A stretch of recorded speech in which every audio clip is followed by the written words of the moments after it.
Hello friends, આજે આપણે મોંમાં જોવા મળતી એક કન્ડિશન જેને ઓરલ સબમ્યુકસ ફાઇબ્રોસિસ અથવા તો OSMF પણ કહેવામાં આવે છે તેના વિશે થોડી માહિતી મેળવીશું. આ પ્રોબ્લેમ જે લોકો ઘણા લાંબા સમયથી ગુટકા, માવા અને તંબાકુનું ખૂબ જ મોટા પ્રમાણમાં સેવન કરતા હોય છે એ લોકોમાં જોવા મળે છે.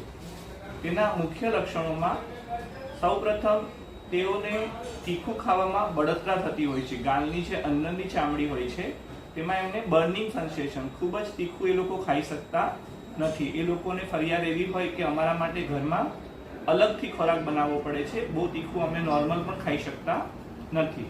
અને બીજો મેઇન પ્રોબ્લેમ એ લોકોમાં હોય છે કે તેનું મોઢું ઓછું ખુલવા લાગે છે. જે લોકોનું નોર્મલ જનરલી મોઢું 4 આંગળી ખુલતું હોય છે, તો એ લોકોની કમ્પ્લેન હોય છે કે પહેલા અમારું 4 આંગળી મોઢું ખુલતું હતું, હવે 3 આંગળી, 2 આંગળી, ઘણી વખત 1 આંગળી જેટલું જ મોઢું ખુલતું હોય છે.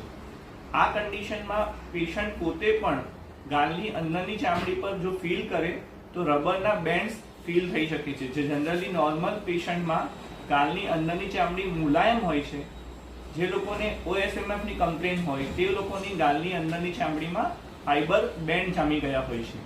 શરૂઆતમાં જ જો તમને ખ્યાલ આવી જાય કે મોઢું ઓછું ખુલવા લાગ્યું છે, બર્નિંગ સેન્સેશન થવા લાગ્યા છે, તો એવા કેસમાં આપણે શરૂઆતમાં નિદાન કરીને ટ્રીટમેન્ટ કરીએ તો ખૂબ જ સારું રિઝલ્ટ મળી શકે છે.